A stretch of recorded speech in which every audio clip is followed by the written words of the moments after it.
Audio unleashed.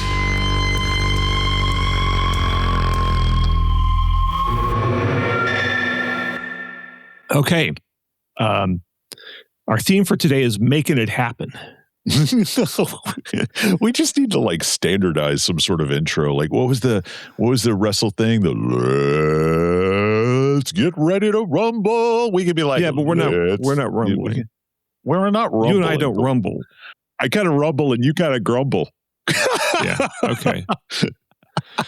Anyway. Yeah. All right. We've built up the excitement. I think we've done our job. That's true. So we have some stuff to talk about in this episode. Yeah, we're going to start with a follow-up segment to a story we previously talked about. We previously talked about a review of these Klipsch ProMedia Lumina speakers, 2.1 desktop, computer speaker system. It was a review from, I believe, PC Mag that you had some methodological issues with. And what's funny is absence of method. There you go. There you go. I mean, I think that still counts as a methodological issue. But anyway, literally the day after we recorded that, Erin, Hardison of Erin's Audio Corner, published his review. And his review was titled 2 Reasons You'll Want These Klipsch ProMedia Lumina Speakers. Now, why are we double dipping here? Because, Erin covers some things that we kind of didn't talk about in the review. So we're going to dig into it and dig into, I think, some of the objective measures that aren't the things that we normally consider, which would be, frequency response, dispersion, and things like that. So, yeah. And also just sort of discussing more modern ways to think about reviewing this kind of gear, rather than reviewing this kind of gear the same way that, people reviewed it 30 years ago when this kind of gear didn't even exist. Yeah. Well, speaking of reviewing gear, what are we going to talk about after that? We're going to talk about a John Darko article, which I really loved. I mean, this is like one of those articles that really has its finger on the pulse of what's going on right now in terms of the review landscape, what kind of gear is getting reviewed, why is it getting reviewed, whether or not that's a problem, et cetera, et cetera. And it really is, I thought it beautifully summed up basically what's going on with the audio review scene right now, except there's something in there I really strongly disagreed with. But you're going to have to wait to find out what that is. Oh, man, you're going to make me wait along with everybody else? Yep. Then we get your reaction. Then there's more natural sounding. That's a good point. I'm not a very good actor, despite the fact that I was a child actor before Joaquin Phoenix stole my career. That's a long story. I didn't know that. Day. Yeah, I'll have to tell you about that one day. Was that before or after you had the pet bear? That was after I had that. Rosemary was not my pet. She was my best friend. And she was actually, she belonged to the conservation department. But yeah, I was originally cast in Space Camp. When it was going to be an ABC 2-part movie of the week. And then they cast, what's her name? Buttercup from Princess Bride. They cast her and she was a big up and coming thing. And they were like, we're going to recast the whole film now because we've got her. And Joaquin Phoenix took my part. So, bummer. Yeah. Would have been a whole different life, buddy. But anyway, on to other things. You wouldn't be talking to me. No, I might. You never know, man. Nah, you'd never. You'd be hanging out with Johnny Depp. Oh, well, I owe Joaquin Phoenix a big debt of gratitude then.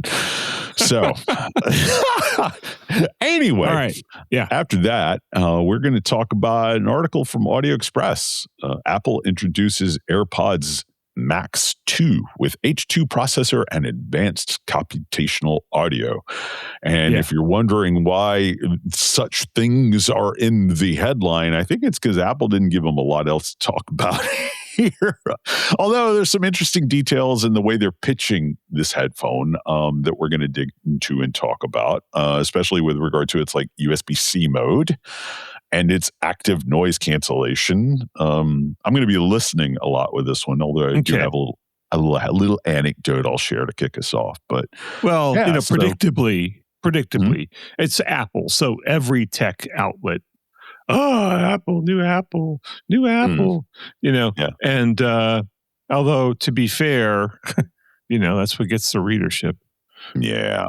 It's not really their fault.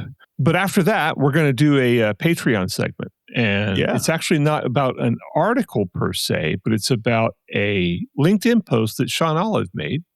Yeah. Sean Olive, certainly one of the two best-known audio researchers alive. Yeah. And he is talking about the discrepancies between headphone measurements made on different test fixtures. Yeah. And he goes into, it's Sean, so he goes into great depth about it, of course. Yeah. And he talks about a presentation that someone did at the recent Can Jam NYC show, talking about the differences between these measurements and also measurements made with insert microphones that people actually put in their ears. And first of all, the differences between the test fixtures, but also differences between the test fixtures and the microphones that are in the ears, which are substantial. And we're going to talk about what they are, how big they are, what it means, what it doesn't mean, and whether or not it means that, we should just ignore measurements entirely and just trust some dude. Yeah. Let's start with Erin's review of these Klipsch ProMedia Lumina speakers, because as I said in the intro, it's like we recorded the last episode, and then like the next day, Erin posted this video to his Patreon. But what's funny is Erin is a very good YouTuber, and as such, his headlines are typically, I would say, enticing. Like you don't necessarily know just from reading the headline whether it's a yay or a nay from him. But this one is one of his oddly, unambiguously positive headlines. 2 reasons you'll want these Klipsch ProMedia Lumina speakers. Yeah. It's interesting. And, Erin does a lot of the things that Erin does, which, he talks about the frequency response. He talks about the setup. He talks about, why you want to set these up a little differently. He talks about the pros and the cons and things like that. But there was one aspect of his review in particular that made you say, you know what, we got to talk about this. Like, we got to double dip. So do you want to talk about what that was? Yeah. So the PC Mag guy basically, slagged on these things for having uneven bass response. And so I measured them. I measured the, CTA 2010 output. I measured the frequency response. And I'm like, I'm not seeing any of this. And I said, well, probably the problem this guy has is because he is unaware of, the effect of, the environment on bass, right? And, where you put the product can give you giant peaks and dips in your bass response and where you sit relative to the product. My point was, look, reviewers have to be careful what they say about bass and make sure that the problem is not their setup or their room as opposed to the product, because this product measured basically perfectly. Now, what Erin measured that I didn't, because he has a Klipsch that measures, you put the thing in there and you hit a button and it measures everything for you and you come back an hour later or whatever. So I'm fully manual on my measurements. So I can only measure what I have time to measure. Anyway, from his measurements, it looks like there's power compression happening on the satellite speaker from these things, not the subwoofer. Okay. And so that means what happens is when you crank it loud, and I think he was up at, I can't remember if it was 85 or 90 dB. It was pretty loud, and especially for a desktop system. It's right. So he found that they had limiting on the satellite speakers so that when you crank them way up, that you don't blow the woofers, right? And this is really common on all active product these days, pretty much. And, from desktop speakers to, Bluetooth portable speakers to, all sorts of stuff. And so I guess if the guy cranked the system up really loud, he could have heard a dip in the bass response between the satellite speakers and the subwoofer, right? Yeah. Now, did he crank it up loud? I don't know. He didn't say how loud he played the system. Unlike Erin, he didn't specify a volume level. Right. And So we still don't know what he heard. And also I still look at his review and think he complains so much about the bass. It couldn't have been from this little dip caused by, because it's a pretty narrow dip. They basically limit the bass response below a certain frequency. I can't remember what the frequency was. It's around 150 hertz or something like that. Okay, yeah, which is right at the crossover frequency anyway, right? Yeah. So it doesn't create a big dip. You're going to miss a couple of notes there, but he complains about the bass pretty much through the whole bass spectrum. Right. And so I'm still thinking he got it wrong because of room acoustics or the way he had it set up or whatever, or just not comparing it with something that he knew well, et cetera, et cetera, et cetera. But it made me realize, like, most of the measurements we do and most of the ways that we review gear are still stuck in like 30 years ago when we were reviewing passive speakers, right? Yeah. God, even 10 years ago, the little $20 Bluetooth speakers had DSP in them, right? Right. Digital signal processing. Typically with the digital signal processor, they will have some kind of software, right, that comes with it and that allows you to program it, right? And you have an interface. Yeah. And I mean, I used to do this when I did consulting work, right? So you'll have a screen and that may have, it probably has a limiter on it. It will have several filters and usually they're parametric. So you can adjust the Q or the bandwidth of them. You can adjust the level of boost and cut, and you can adjust the center frequency of the filter, right? Right. And you might have 10 of those. You might have, you only probably need about 4, but who knows what they'll give you. But sometimes you can also have frequency dependent limiting, right? And so what that'll do, which appears to be what's in this Klipsch thing. And what that does is, when you crank the thing, the bass gets limited, but the rest doesn't, because the bass is what's going to blow your driver, right? Right. And so that's why when when I test Bluetooth speakers for Wirecutter, I listen to them at like a modest level, and then I crank them up and see if they start to become tinny sounding, right? Which a lot of them do. I'd say probably half of them do. And that's just because they have frequency-dependent limiting. The limiter's not responding in a linear fashion. It's not responding the same at 80 hertz as it does at 8,000 hertz, right? Yeah. And so with so many of these products, we just don't know what's going on in there anymore. And the standard sort of ways of measuring them, just basically popping, usually you measure frequency response at a low level, right?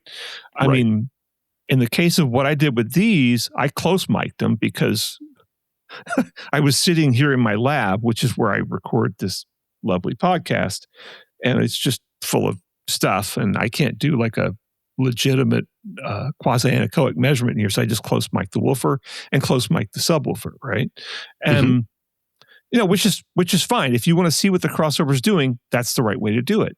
But again, it's going to have a different crossover function if they have a frequency-dependent limiter on the satellite speaker.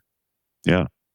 It just sort of highlights the difficulties I've had with my Bluetooth speaker reviews.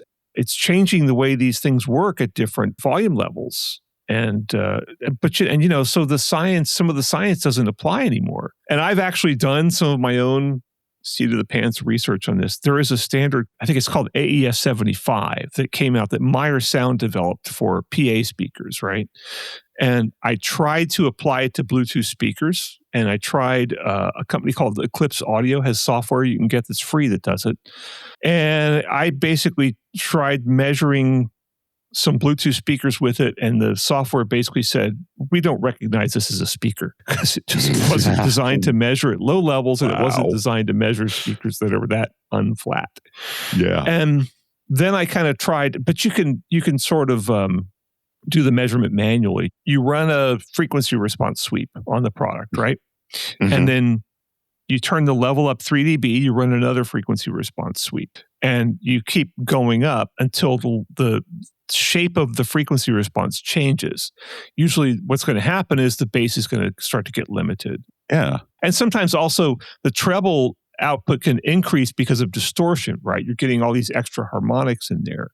Right. And so I think I can't remember the thresholds, but it's like plus minus 2, plus minus 3 Yeah. And once you get outside of that level, you back it off a hair, and then that's your max output, right? Something similar also can plague passive speakers as well. When we do measurements at, a soundstage, one of the graphs in there that I think is poorly explained is the sort of deviation from linearity. And I, not long ago, reviewed two different KEF speakers. The Q Meta speakers. I reviewed the Q3 and the Q Concerto Meta. The Q3 is a two-way with just a UniQ driver, and the Q Concerto Meta is a three-way with a dedicated woofer and then a smaller UniQ driver.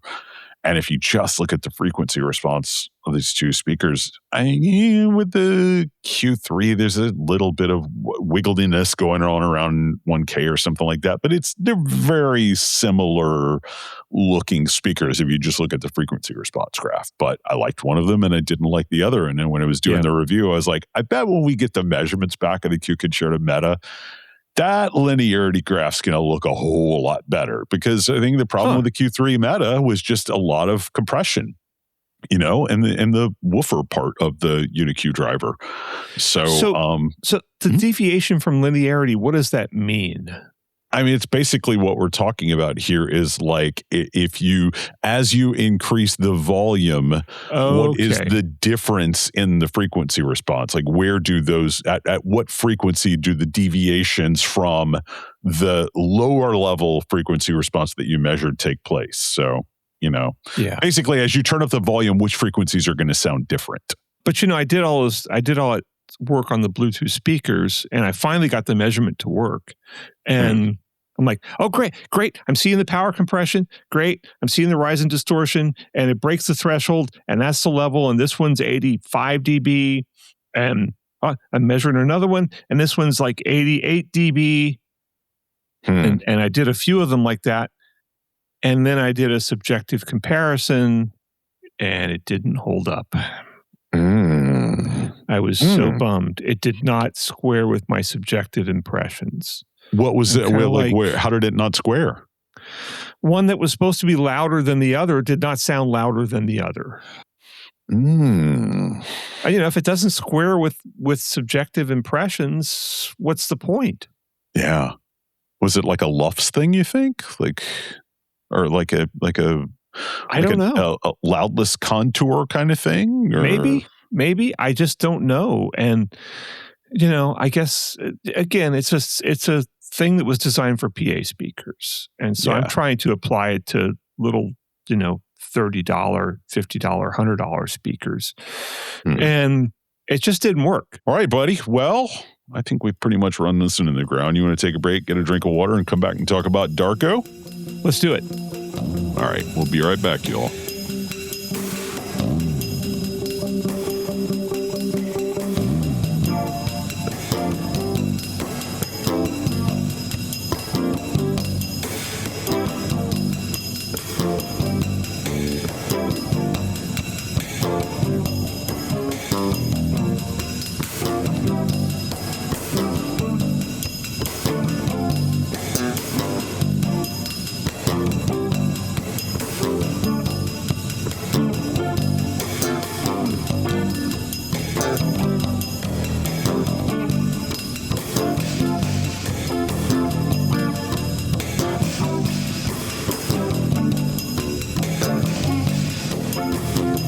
And we're back. This is Audio Unleashed. And we are going to talk about whether or not, as John Darko puts it, we really need more YouTube reviews of affordable hi-fi gear. And I think probably everybody who's listening to this just said no. Yeah. We're good. But John's point is a lot, look, John got into this a long time ago. I don't know, 12, 13 years ago. And so he's plugged into the whole deal, but he makes a point that the YouTube reviewers, and there are just countless ones now. I find new ones, like every time I get on YouTube, I find new audio equipment reviewers. Yeah. And so anyway, he talks about how, he says right off the bat, YouTube is the number one driver of new people into hi-fi and head-fi, meaning, headphone stuff. Not audio shows, not magazine reviews, not websites, not a friend's recommendation. But he makes the point, though, that most of the coverage that you see on YouTube is of really inexpensive products. And that's for a lot of different reasons. Number one is that there's just a ton of this stuff out there nowadays because, the Chinese manufacturers have really just gone nuts. And we've seen the birth of a lot of new brands. I mean, Wim is a relatively new brand. Been around for, I don't know, 5 years, 6 years. One that just came up is Aiyima, Aiyima, which is making some really cool stuff. That was the one where I sent you the picture of the little amp that had the cool meters. Heck yeah. That's right. Really cool stuff. And unlike in the early days of these kind of products, when they had brands like Lepai, I grabbed onto those right away and I started, using them and measuring them. And a lot of those things were basket cases. But most of these new ones basically are pretty good. I mean, they make their power numbers or they come pretty close or they make a reasonable amount of power. I mean, some of these things are rated at 300 watts per channel, but it's into like 2 ohms. Right. And they don't, I just got this Aiyima and I think it's rated at 300 watts a channel into 2 ohms. But, the power supply brick that comes with it is only like 240 watts total. So, you're looking at this going like, that's not going to work. But still, it's plenty of power. I mean, I did the math and figured out roughly. I mean, I'm going to measure it. I did the math and figured out roughly what it's doing. It's like, this thing's going to probably put out about 80 watts a channel. Yeah. But anyway, so into, I think, 8 ohms or maybe 60 into 8 ohms, I figured. I can't remember. But it's a reasonable amount of power. And I hooked it up and cranked it with some Triangle Audio BR04s. And it's like, God, this thing sounds great. Anyway, so John points out that, there's just a ton of this stuff out there and it's cheap. And then he points out that, well, first of all, you get a bigger audience reviewing the cheap stuff than you do with the expensive stuff. Right. Okay. And he takes a very sort of dialectical materialist approach to all of this, like explaining like what are you talking about? Actual. I'm talking about he's explaining why there's so much coverage of this stuff and and like what are the underlying reasons and what you're digging into. Basically, there's a lot of gear to review, but also like if you're just starting out, ain't nobody going to send you a $5,000 amp. So if you got to buy it yourself, you're going to buy the cheap stuff, and then it becomes a thing. So I really liked his approach to this. Yeah, so he's basically saying, like, look, you get the audience by reviewing cheap stuff, and also if you don't have good connections yet with the PR people, and look, the PR people are probably not going to send you something really expensive because they don't know who you are, and maybe you have 1,000 viewers or something, or 5,000 or something, not too much, and. Whereas, people, I don't know what Darko has, but, a lot of these guys hover around, 300,000, 200,000, 300,000 for their audience. And that's legit. That's where a manufacturer is going to say, yeah, we want that attention. But somebody who's got a much smaller channel, they're going to be kind of like, unless the person's really good, right? Yeah. If the person's doing like really serious reviews, and I don't mean serious like, yeah, I'm serious. I've been jacking around with this stuff for a few years now, and I know all about it. I mean, serious like measurements. Okay, if you're doing measurements, I think you probably have an easier time getting gear than if you're not. Except there's some gear, the gear where the manufacturer knows that it measures like crap. They're probably not going to send it to you. No, I mean, I've had that problem for decades myself. But I know Erin, who we were just talking about, Erin's got that problem. That is where he starts to kind of segue into the part where I disagree. And that's that, he's talking about how we're saturated with cheap speakers, cheap amplifiers, et cetera, et cetera. And in a lot of cases, those are really good products, right?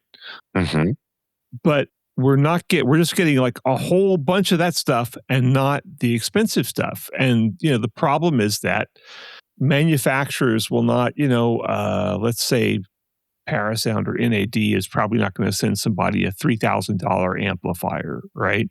Because they don't know that person. They don't know if they're going to get it back. They don't know what kind of condition they're going to get back in. Right. They don't know if that person can really deliver an insightful review that's going to help sell their product.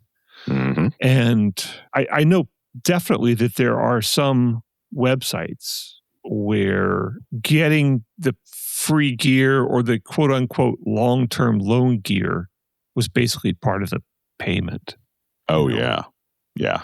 That's always been a problem. And I'm sure with some of the YouTube guys, that is also a thing.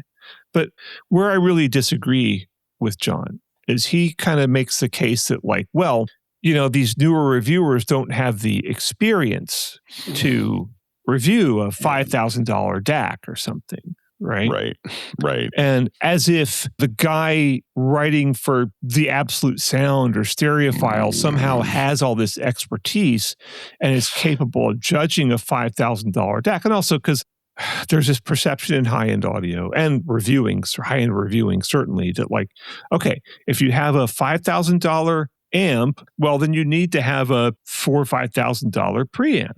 And you need to have a $4,000 or $5,000 DAC. And your speakers need to be, $5,000 or $6,000 or $8,000 or something. And so you got to have stuff that is priced similarly, which you then assume is of a similar level of quality, 100% because of the price, right? The actual performance of this gear is almost irrelevant to the kind of review it's going to get. I mean, if you wanted to do measurements of a product that would tell you how well it's going to be reviewed in high-end audio publications, what you would measure is the price of the product and the marketing budget. Yeah. And also, how long has the company been in business, right? I mean, obviously, if you're Wilson Audio, been around forever, you're going to get good reviews. Nobody's going to pan a Wilson Audio product, even one that measures like wackadoodle, because some of them do. Mm-hmm. So it's why, these, like the Borison audio speakers, people listen to them like, oh my God, wow. And then Erin measures them and it's like, not so much. The same with, like these, a lot of these tube amplifiers at Stereophile reviews where the reviewers always like, oh my God, inner detail, up the wazoo.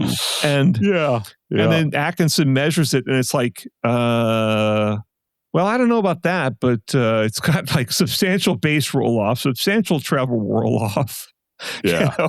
Very high output impedance, so it completely changes the sound of the speaker you connect it to. Really high distortion, et cetera, which the writer somehow interprets as more inner detail. Yeah. So I would say that most of the high-end audio reviewers really have nothing more to say than some YouTuber that's been messing around with $300 amps. Yeah. I mean, I really there's a section here called the cope problem. And, this is something that Darko has talked about a few times where, he's sort of like anybody who has bought a more affordable piece of gear, if, it must be cope if they say that they didn't need to spend more, Yeah. And I like his point that if you're going to call something a giant killer, if you're going to say that it, outperforms things costing 5 times as much, name the product that it outperforms and do a side-by-side comparison. But then it's just he's got this sort of snotty attitude about affordable gear and then says, 15 years of doing this tells me that in 99% of cases, more money spent gets you better build quality, better sound, or both. And that or both is doing a lot of heavy lifting there because, I mean, it could be, 15,000 products that give you better quality build and then one that gives you better quality sound. And that would still be true. And then he says, that's not snobbery, it's pattern recognition. And I just don't, he's not saying, but he's very heavily implying that spending more almost, in 99% of cases gets you better performance. And it's just like, I feel like that's cope. I feel like he has probably recommended a lot of pricier gear and made the justification that, well, this is what you're paying for.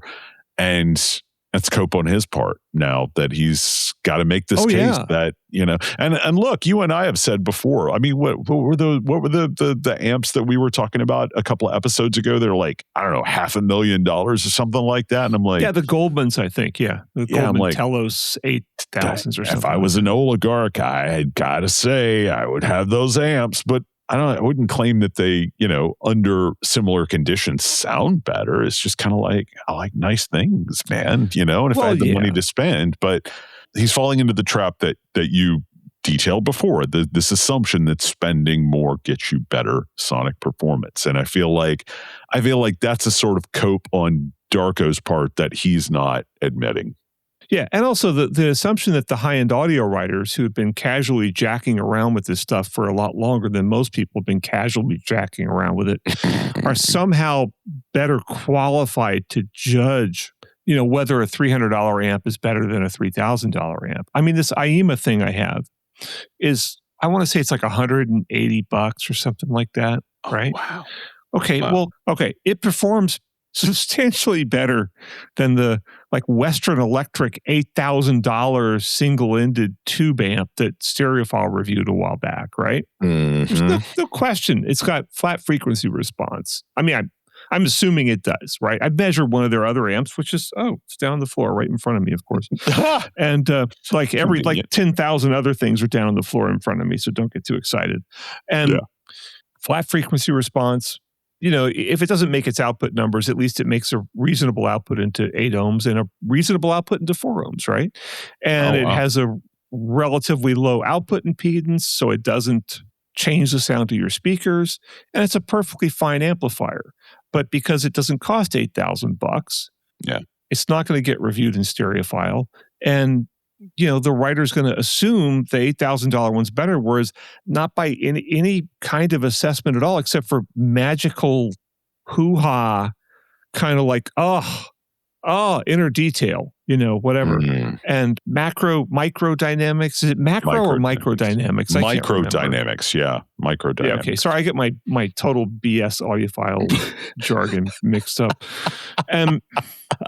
But it's like they just, as you said to me years ago, like these guys get these amps in and they compare them and they don't hear anything. They don't really hear a difference that's substantial. So they just start making up stuff about inner detail. Yeah. I think they probably genuinely believe they hear it. And, I know these people. I know a lot of these people, at least. I don't know all of them, but I know these people and they're sincere. And a lot of them I really like a lot. Yeah. And, I respect them in a lot of ways, but in terms of deciding, finding out whether, a $300 amp is better than a $3,000 amp, these people are not equipped to do that. No. Because all they can do is plug one amp in, listen to it through their system, plug another amp in, so there's a delay in the comparison. Whether or not they level match it is very questionable because, my theory is always, hey, if you level matched, what was your method of level matching? And what was your tolerance of level matching, right? Right. Yeah. And I've said that in many of my reviews. Here's my level matching tolerance, especially if I'm doing amplifiers or something, right?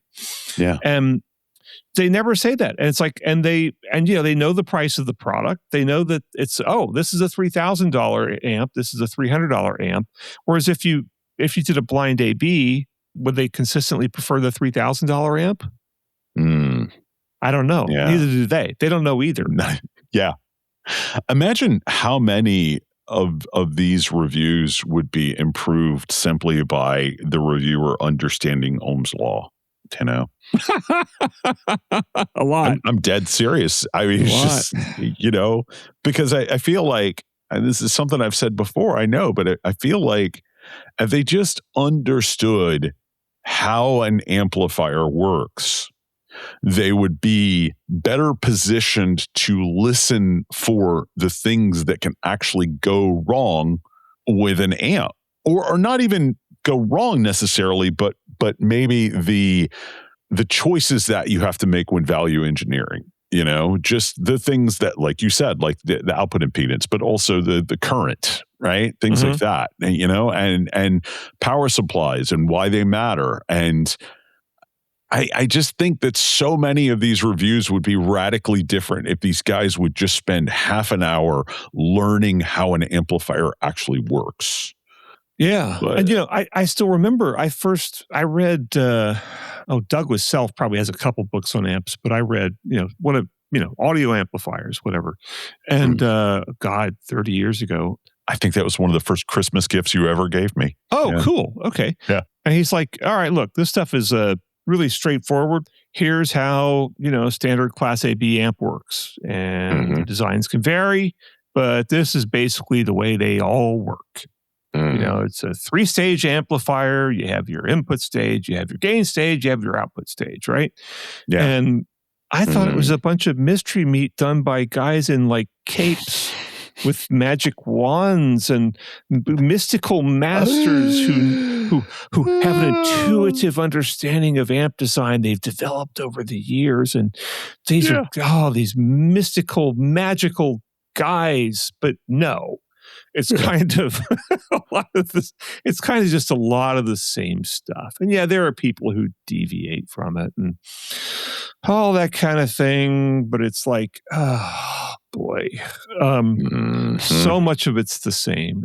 But these, to their credit, there are reviewers who really do talk about this stuff and who will, if they can, get like a schematic from the manufacturer. Or, when I was reviewing amps a lot, not these old cheapy guys, which are all Class D, but, back in my home theater days when I was reviewing, Class A/B multi-channel amps, I would take them apart.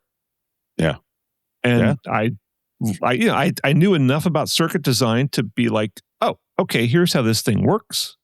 And here's the power supply capacitance, and here's how much regulation it has, et cetera, et cetera. This was not hard to do. I'm not an electrical engineer, right?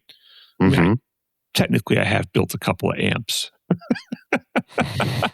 I'm not going to say they were necessarily great, but they were.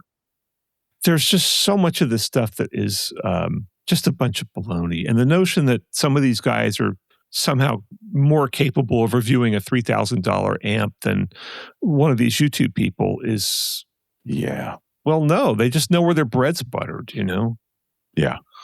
And he also talks about how some of the production quality on the YouTube guys is poor. But I got to say, I am, as someone who shoots a lot of video footage, I do stuff for Wirecutter, and I've done my own stuff. I just posted a video of Plaid Pants by Siger and Butterworth. Yeah. Which we should drop in a link to that because we're free to shamelessly self-promote. It's true, we are. Since we barely make any money on this thing anyway. So, I do a lot of video shooting and none of it with especially good gear. And I got to say, most of these YouTube guys are doing a good job. I really think so. Yeah. I mean, I'm really impressed with, and I'm not sure how much it matters because certainly like Davey 504, who's one of my faves, the bass player guy, does a pretty mediocre job, to say the least. But even guys who don't have a big audience will have really good looking video. Yeah. Yeah. So anyway, but I really like this article. And I think John, look, he knows what he's talking about. Boy, does he know what he's talking about in terms of like the whole state of the reviewing art. Yeah. Yep. And the reviewing business. Also a joke. And but he knows as much as anybody. And because he's actually very successful. He's one of the most successful of the audio reviewers now. And I would say he probably matters more than most of the magazines do.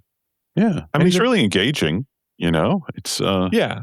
I mean, the magazines basically, the magazines exist to promote the oligarch fi stuff, basically. Yeah. Anyway, we'll put a link in the show notes. People should go check that out. By the way, this is an article, we should say, but we're normally when we talk about Darko, we're talking about videos, but this is on his blog. This is a written word, so you don't get to hear his dulcet tones. So yeah. All right. Well, you want to go get a drink of water and come back and talk about Apple, your favorite topic? Let's make it happen. Yeah. All right. We'll be right back, y'all.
And welcome back. This is Audio Unleashed. I love it. Different vibe, man. That's a good one. Mm-hmm. Need to work that into the rotation. So I will. Yeah. All right. This time around, we are talking about a story from Audio Express by Joao Martins. It is about the new Apple AirPods Max 2. The headline is Apple introduces AirPods Max 2 with H2 processor and advanced computational audio. You know what the funny thing about the timing of this is? So, What's that? like literally the day before they made this announcement, I was talking to Lauren Dragon, our friend, headphone specialist for Wirecutter, and I was like, I had a weird problem. Like, you know, I have the Sony XM4s. I never can remember the whole model number, but the over-ear XM4s, you know, which I think they're, 6 years old at this point. And they still work, and I like them, especially, you know, once you EQ them, they sound pretty decent, but the ear pads are starting to crumble.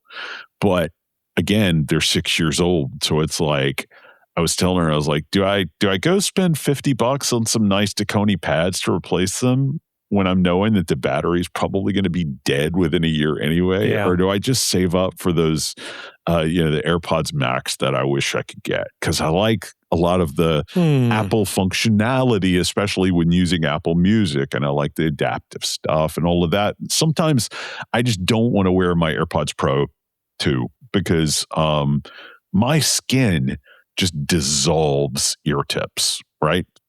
So in-ears, I like the convenience, I like the size, but it's just like I'm constantly buying ear tips for the things. So I like to have over ears, even though they're less convenient. And I thought, well, I like the features of the AirPods. So yeah, I wish some new AirPods Max would come out. And she's like, yeah, who knows when they're going to do that? And then the next day, Apple announces these things, and it's like, oh, that's kind of disappointing. It's like, no, I would expect after so long a time, they should have made more advancements than this. But anyway, that's what we're here to talk about today, man. What advancement have they made? Yeah. Lots of people wrote about this. Of course, everybody wrote about this. Oh my God, Apple did something. But I put Joao's article in here. He's the editor of Audio Express, which is a very in-depth, it's really a technical journal. And, it's still a magazine. You subscribe to it. I'm subscribed to it. Yeah. And I mean, the articles are really in-depth, right? Yeah. And real engineering stuff. So, I mean, I've written for him too. And all the articles I wrote were in-depth articles about measurement gear or reviews of new headphone technology. So it's heavy duty, and I'm quite honored to have written for them, to tell you the truth. Yeah. And anyway, so he goes into real depth. And a lot of these people are just saying, oh, this new feature does this and this. And let's go into, he actually does comparisons with like what Sony's doing and stuff. But let's talk about what is in these products and whether or not we care. Yeah. You're the expert on headphones that have all kinds of fancy features. Well, no, I never use. I mean, I think I just like with Apple stuff. I mean, I use the AirPods Pro 2, but and like I said, I like a lot of the features, and also I like being able to get Dolby Atmos with Apple Music because it's Apple. They're not going to let you just get that with Sony headphones. You got to have the Apple headphones or Beats to get the Atmos for it. And I like a lot of the like I said, the conversational awareness. I used the live translation feature at a Tienda the other day. It worked pretty great. So a lot of this stuff that's coming with a new H2 chip I would like, but it just seems to me that after so long, it's a little underwhelming that we're getting, a new chip and some USB-C capabilities that'll let you do lossless, and that's kind of it. I mean, I think the biggest thing is it's still the stupid unportable design with a crazy bra case thing. I don't know why they didn't. I mean, it's Apple, man. Why couldn't they make folding headphones like everybody else? My interest in this comes from the measurement side, since I do all the headphone measurements for Wirecutter and have done them for Soundstage and Sound and Vision. I still look at things from that perspective, and I only use over-ear headphones for audio production. I'm wearing some right now.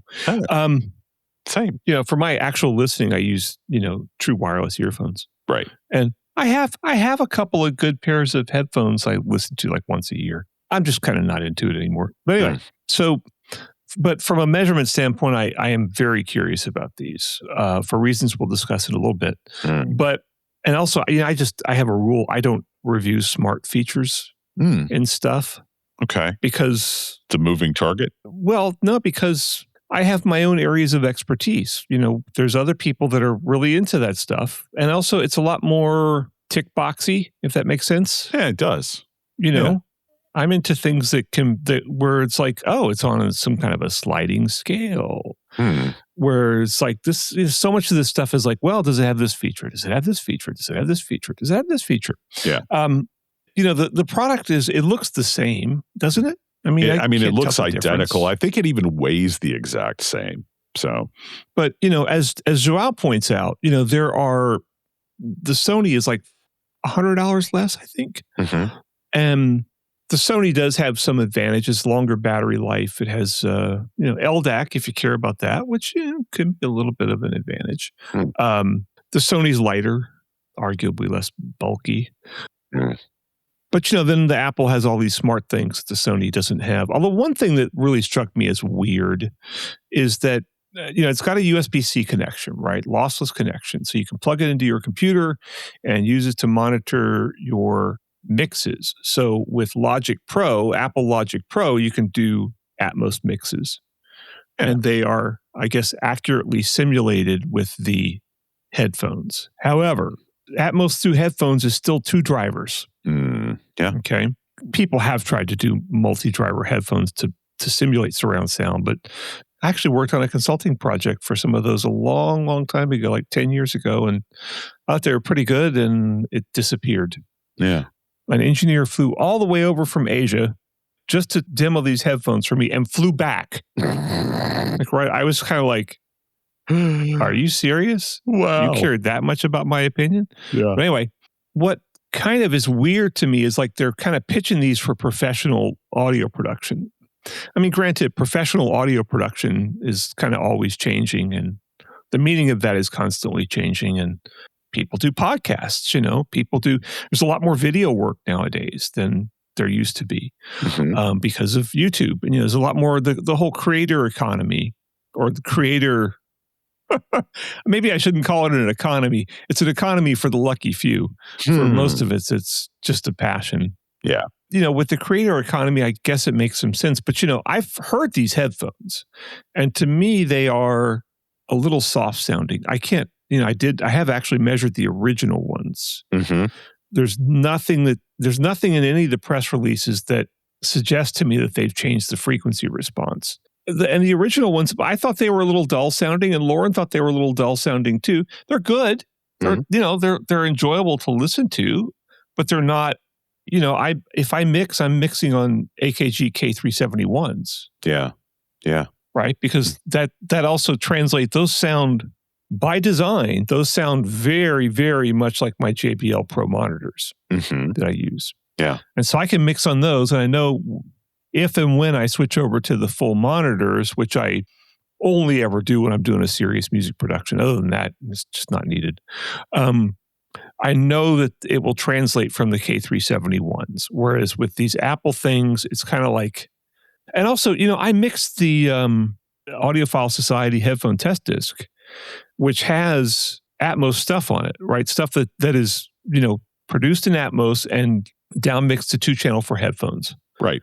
The headphone mix. And I mixed it on AKG K371s, and it turned out really good. I was able to get, fairly close to David Chesky's, what does he call it? Megadimensional sound. Yeah. That he does. Yeah. And his stuff just sounds incredible, and everybody should check it out.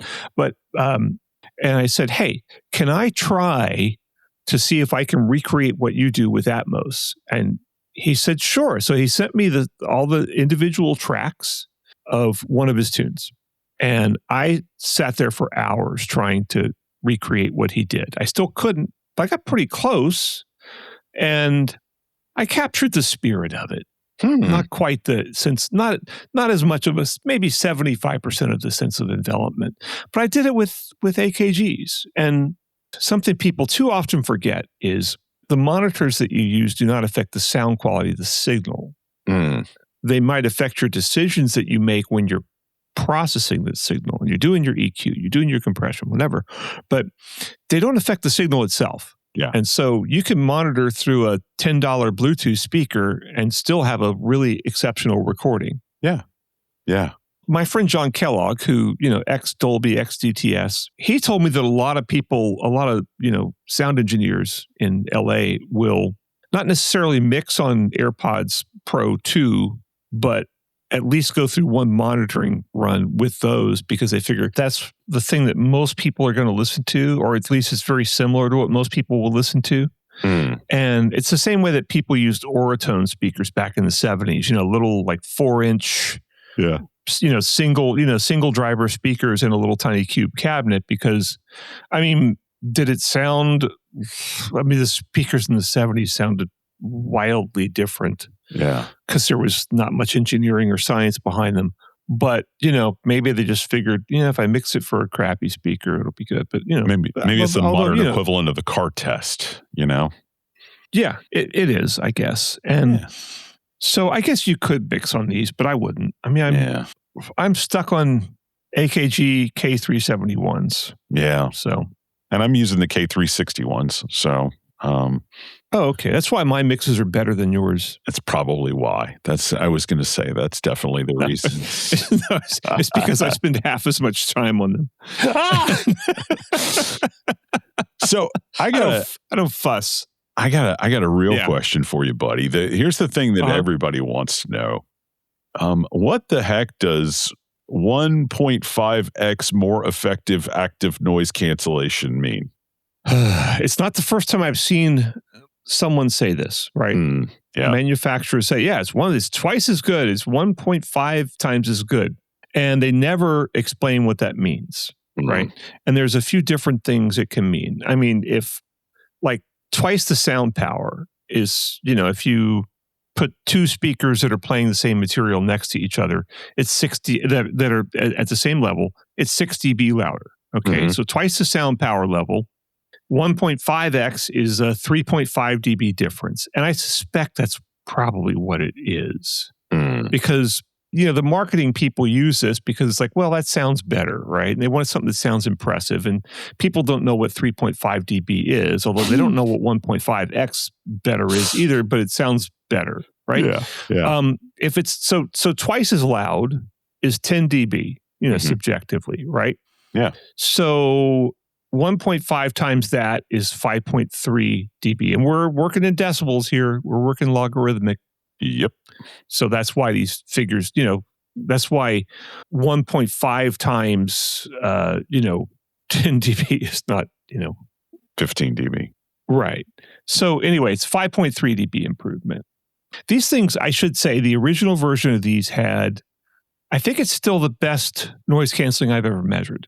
But let's say it's minus 30 dB at 200 hertz, which is probably pretty close to what it is. Probably better, actually. Okay, so if it's 1.5 times better, does that mean that the new one's 15 dB lower? 30 versus 45 dB? Yeah. And it just really it bothers me that nobody asks, that people just publish these numbers and don't ever say, well, what does that mean? If they had a press event for these and you had asked, what does that mean?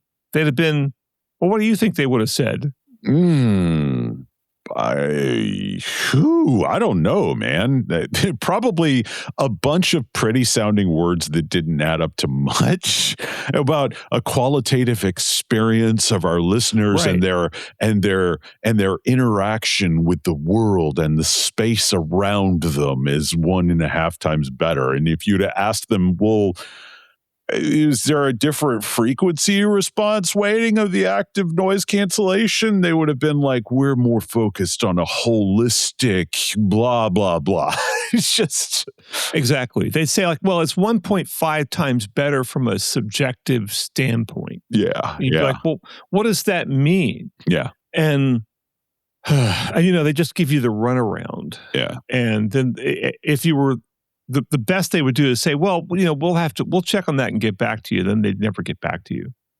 Give a little inside baseball here. When you are doing measurements for Wirecutter and you are saying this model offers this many dB active noise cancellation, how are you averaging that? How are you weighting that? Is there any sort of, loudness curve that you apply to that, or do you do a median frequency, or how does that work? More or less. So what I did years and years ago, when I was just freelancing for Wirecutter, I recorded the sound in 4 different airliners and in 4 different planes and 4 different positions in the plane, back, middle. I can't afford the front. And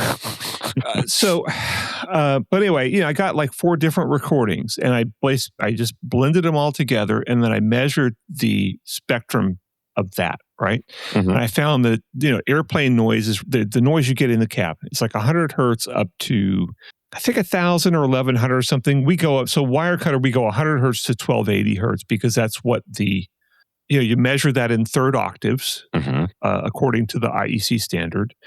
And so the next third octave is 1280 hertz, right? So we go 100 to 1280. Yeah. And then I measured at 85 decibels. So I play 85 decibels worth of noise, and it's diffuse noise. It's 8 different channels of pink noise, which are, so uncorrelated.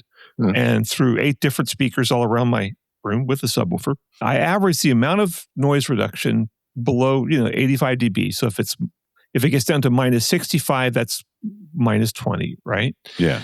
And so I measure it from 100 to 1280 and then average that. And it's what I've always referred to as the Wirecutter average noise canceling rating or wanker. But somehow that didn't click with Wirecutter management somehow. Oh, really? So, I'm surprised. Yeah, they didn't go for it. Yeah. So the wanker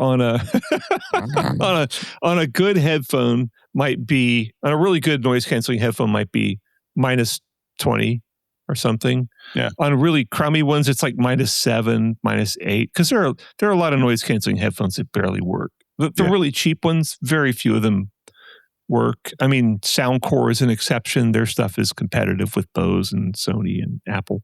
Yeah. But most of them, a lot of them, these really cheap ones that you get, it's like minus. It's just a token amount of noise canceling.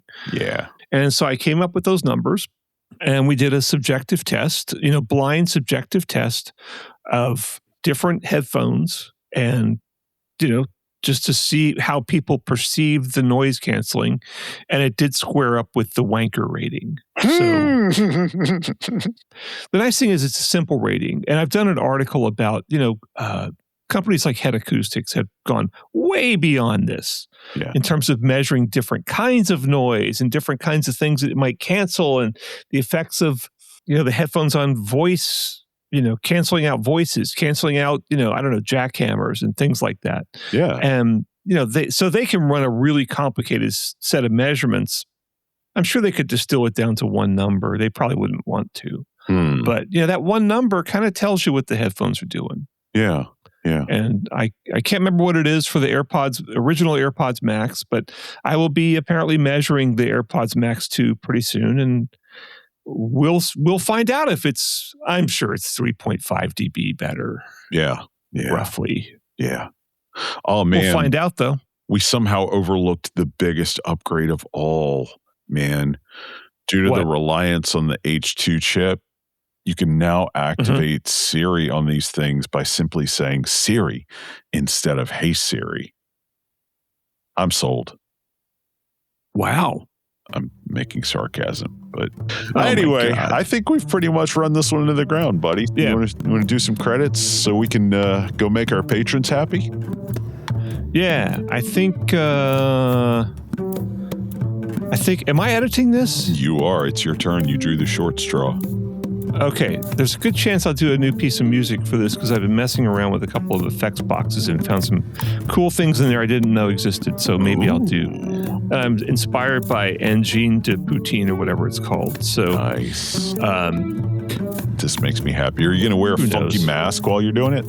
I am not, but I'm going to talk in a strange alien language with distorted voices. Ooh, I love it. They sound like Mr. Blobby. Does anybody in the U.S. know who Mr. Blobby is? I don't know. No. He's a weird sort of children's kid. Like basically the British version of the Banana Splits, kind of. Sort of, not really, but like it's kind of that vibe, you know? But anyway, boy, we've gotten way off track here. So you forgot to say that this is a Butterburger production, which means it is. No matter which of us mixes and masters and edits and all that, it's still a production of both of us. So, yeah. Anything else? Any other credits you want to do? No, I would. No, nothing. That's all. We're done. All right, let's go. Patrons, stick around. We got one more for you. Okay. Bye, everybody. Bye. Hey, thanks for sticking around to the end. If you liked what you heard and wish there'd been a little bit more of it, we got some good news for you. Indeed, we do. If you check out patreon.com/audio unleashed, all one word, you can get new episodes a little earlier than everybody else. And sometimes it's like a day or two early. Sometimes it's nearly a week. We never really know until we start editing. But the big plus is that you get extended cuts of every episode. And usually that's going to mean a whole extra segment that's about maybe a geekier topic or something that's a little more personal to us or something that's just going to really appeal to the hardcore Audio Unleashed listener. Yeah, what it boils down to is if you're somebody who would support Audio Unleashed on Patreon, we're going to make sure the bonuses to every episode are really aimed straight at your interests. Yeah, and so if you want to hear these segments, you can subscribe to our Patreon for $3 a month, which is less than I spend every single day on my cup of coffee when I go to Starbucks to write my boring articles. Yeah. One more time with that URL, that's patreon.com/audio unleashed. Or audio unleashed. Yeah. Thanks. Thanks, everybody.